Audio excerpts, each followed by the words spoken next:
Hello, today I'm joined again by Frankie Foster to go through all 7 races on the ITV7 free-to-play game and what is now the 3rd day of Royal Ascot, which sees arguably the feature, the Gold Cup Day. Frankie, first race of the afternoon. It's our 3rd time doing this, so hopefully we found the first winner along the way in the other 2 other podcasts. But the first race on the 3rd day for the ITV7 game for Wednesday is the Group 2 Norfolk Stakes, and this year not as many runners as usual, so it should be a little easier for us, but it still looks quite tough to get us going. Who are you siding with in the opener? Yeah, I mean, I just said to you then, James, before we start recording, I'm swinging for the fences today. So if anyone wants to follow me in, I'm telling you, we'll be the only winners of the ITV7 because there's some prices. Not a huge price in the first, but I'm still looking outside the top few. I'm going with the Michael Bell trained Brave Nation, who's just had one start, albeit in a class 5, but we kind of saw yesterday on the first day that doesn't really matter.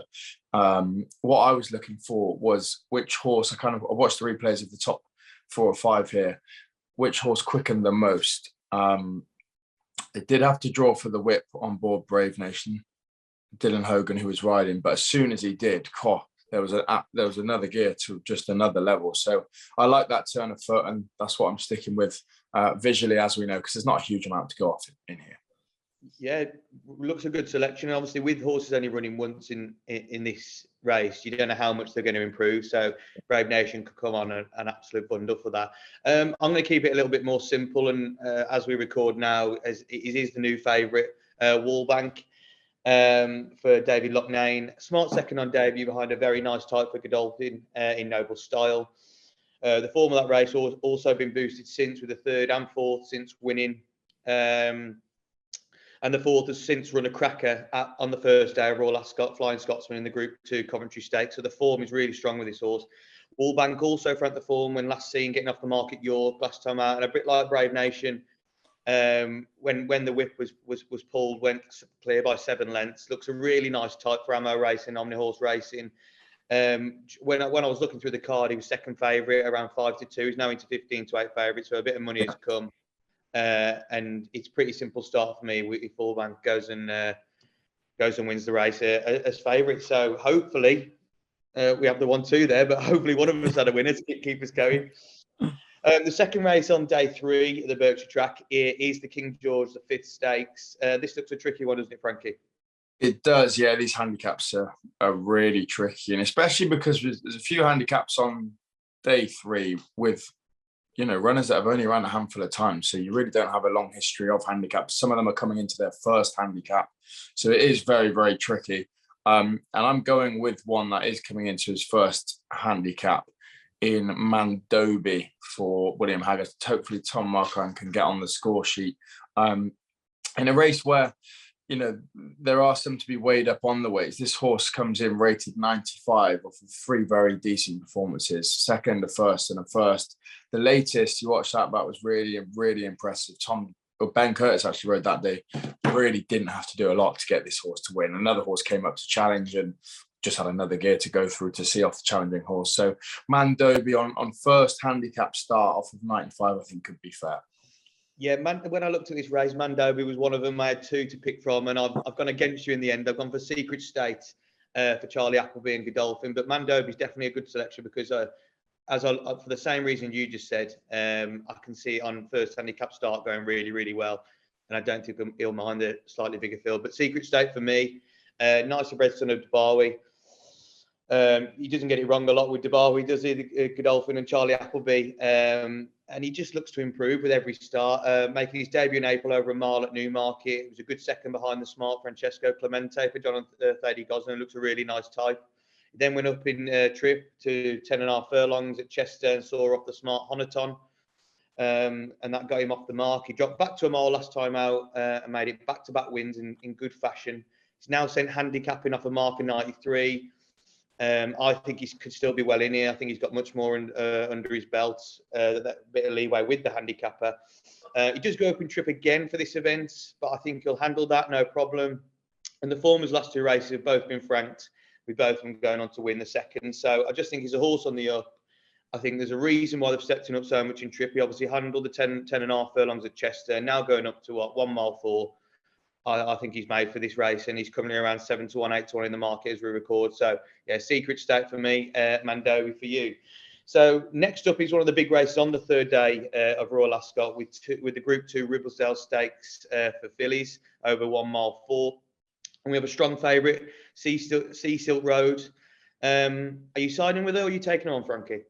I'm not. I'm taking her on with Magical Lagoon. I really like the form in here. A 7th over the mile at Newmarket, but in that race you've got Inspiral, who we know was a potential superstar, Prosperous Voyage and Cachet, the 1-2 and the 1,000 guineas, Concert Hall, who went on to come 4th in the Oaks, and then she was stepped up to 1 mile 2 and came a good second behind Concert Hall, running a good race, who we know improved for another step up in trip in the Oaks. So coming in to this for 1 mile 3, I think it's going to suit her perfectly. She's had all the top horses, all the top fillies and mares at least, placed above her in previous races, and without maybe one in there besides Seasick Road being the danger, I think she's got every chance to go and win now.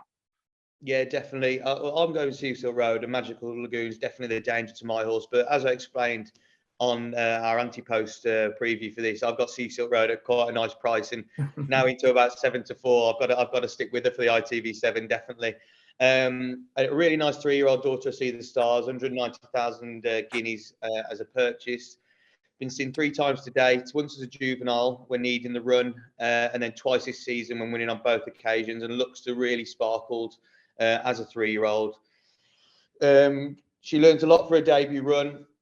The seasonal reappearance in May at Nottingham about 8.5 furlongs when landing a 14 runner maiden in very taken style. She was then sent to Goodwood last time out, up in class to listed company, up in distance 10 furlongs, and wanted every yard of that trip. Saw off the talented Eternal Pearl for Godolphin.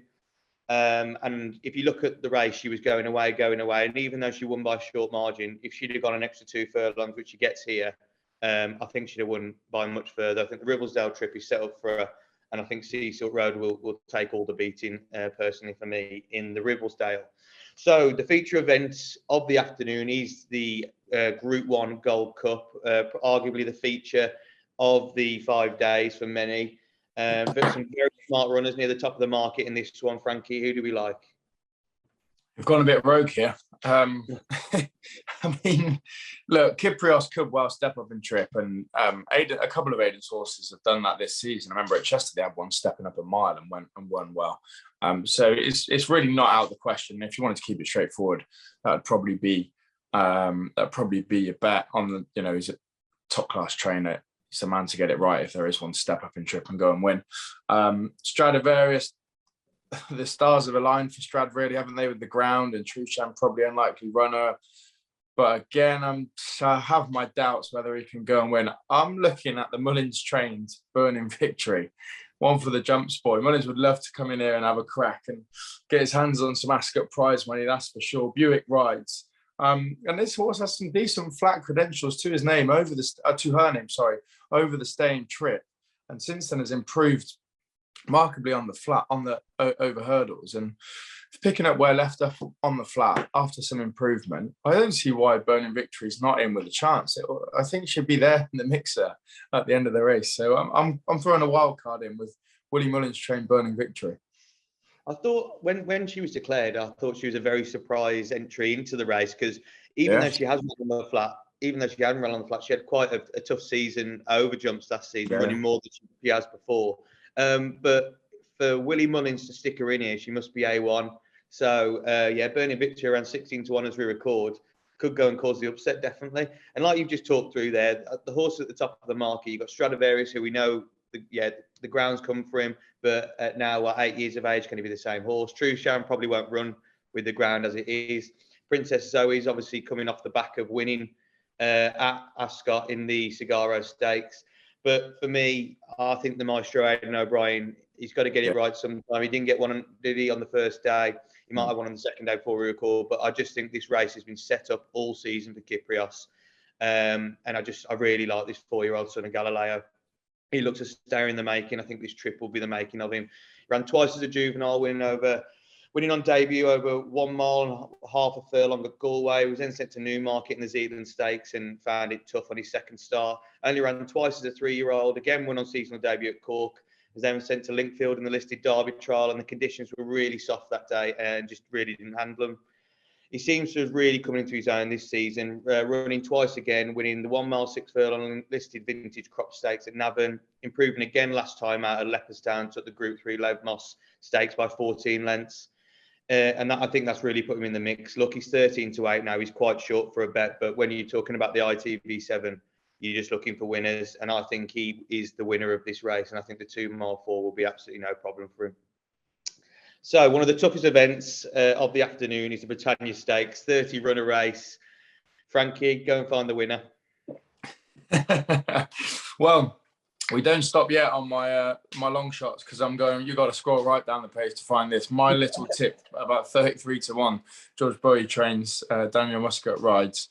And his horse is stepping up here. He's done all his work over 7 furlongs. But I mean, George Bowie's obviously won the 1,000 guineas. He had a winner at Epsom, and they've been some, especially the one at Epsom, are flagged up as a well-placed horse. And I'd be surprised if this has been the plan for this horse for a while either, and they're trusting that it will step up and choke. If you look at the last run, or second last run at Newbury, who put 50 in you right at the top of the market, won that race. That horse has gone up over a stone since then. My little tip retains the same mark of 92. And didn't run the worst race behind who put 50 in you, only a couple of lengths, if that, off. So off the basis of that, 33s, and you got who put 50 in you up over a stone, they've got to be close to matched. And as I said, I think George Bowie could just have one well placed in the handicap here, has retained its mark and it hasn't stepped up. And if the 1 mile trip unlocks further potential, then I think there's a chance. At least. Yeah, my little tip around 33-40-1. And what I would say about this horse, obviously it went on a winning streak last season, picked up a little bit of a setback, and it looks like its 2 runs this season have been to set it up exactly for this race. Maybe a little slight disadvantage with the draw in 3, but again, we have seen winners on the first day come from there, but they came across the track. That would probably be my only negative. But yeah, 33-1, 40-1 is definitely worth a shout, isn't it? My little tip. And George Bowie, he can't do much wrong at the moment this season. So yeah, when you see handicaps like this and George Bowie's in there, he's definitely worth a go. The horse I picked out is the Charlie Hills Wannes. Seen 4 times for Charlie Hills during his career. Made his debut in August last year, went 6 of 14 at Newbury in a decent maiden. But then in September at Ascot, over 7 furlongs, he got off the mark, beating a subsequent Group 3 winner in Ireland. Winners finished last season by making it back-to-back wins at Salisbury over 7 furlongs in a novice stakes, giving weight away that day, and I thought that was quite smart. He brought up the hat-trick this season in the Esher Cup handicap at Sandown. He's now still only on a mark of 91. I think there's much more left for him in his handicap mark. And I think he makes big appeal for connections, who actually won the race with a similar horse 2 years ago. If you remember, Calusi won this race, a lovely grey horse for Shadwell.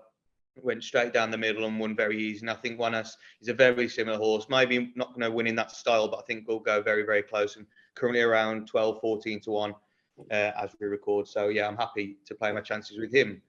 So the penultimate event on the 3rd day of the festival is the Group 3 Hampton Court Stakes. And John and Thady Gosden have got a real shorty in here with Reach for the Moon at 8-13. Is it as simple as just going with him, or are you looking elsewhere? Because I know you've had a very rogue day. Yeah, this is one I'm going to keep it simple. John and Thady Gosden trains, Frankie rides, the Queen owns, a royal winner. It looks very, very likely, short enough. There's nothing else in the field of massive note. I actually saw someone tweet, half serious, half not, have all the big guns just pulled out here to let the Queen go and have a winner, because it's a small enough field with, not a whole lot to compete. So, I think that's a very straightforward one, Reach for the Moon. Yeah, I think you're absolutely bang on everything you just said. And look, this season probably came back a little bit later than what it should have, picking up a little setback, but his run again behind My Prospero in the listed Heron Stakes at Sandown was really, really taking, I thought. And in the Gosdens, he probably wasn't fully fit that day, and I think he'll be absolutely bang on for this event. And look, his price represents how much everyone fancies him, and I think Reach for the Moon just goes and wins. And I think the Queen, if she hasn't had a winner on the second day, will hopefully definitely have a winner here. So Reach for the Moon for both of us. So the final event on Thursday's ITV7 free-to-play game is the Buckingham Palace Stakes, which is a Class 2 handicap over 7 furlongs. A tricky one to finish, Frankie. Who takes it? It is, but I'm going to stay at the top of the market, actually, in MONTASSIB, if that's how you pronounce that correctly. I think the handicap has been quite lenient here, considering there's a lot, if you scroll down, you've got second favourite rated 105, then 102, 105 again, at 92, back to 105. Everyone's in the hundreds. MONTASSIB comes in off 97 off of the back of a hat trick, has won all three very well. The latest was a class 2 handicap over 7. I just think that a mark, not an opening mark, last time was a handicap, but a mark of 97 for the 3 comfortable wins just seems very fair, in my opinion. So yeah, MONTASSIB, I'm keeping it straightforward for the last 2. Yeah, from the way he's ran twice this season, you could definitely say he's a 100 rated horse, and 97 probably got £3 in hand here, hasn't he? And he could be even better than that from what we've seen today. So yeah, keeping it simple at the top of the market could definitely play off. I'm going to go a bit further left field here. I'm going to go for River Nymph for Clive Cox. Currently around 16, 20 to 1. Course and distance winner in the 27 runner Victoria Cup last year. He absolutely loves it round here. Like I put up Dark Shift on day 2, I'm going for horses for courses with this one when you've got such a big field handicap. He slightly lost his way last year after his Victoria Cup win, but got back to form last time out, won a really good third off a mark of 102 in the 27 runner Victoria Cup. He was behind Baffotina that day, who runs again in this, but he's giving him more weight. An Accidental Agent, who we know always runs a cracker at Ascot and is a Queen Stakes winner in his own right. But River Nymph in this one runs off the same mark of 102, a track he loves. I just think he could definitely go close, and I'm happy to take my chances on River Nymph in this one. Frankie, that's it for day 3. 2 more to go for us. Hopefully we both found some winners again across day 3 of Royal Ascot. ITV7's free to play game. Please remember to like this video, comment below your selections for day 3, and subscribe to the channel. Like as I said, we've got 2 more days to go, and the shows will be on there. Also, don't forget to get involved with the ITV7 free to play game, and also get set up in our league to play against a whole host of different people. So Frankie, let's see how day 3 finds us. Cheers, James.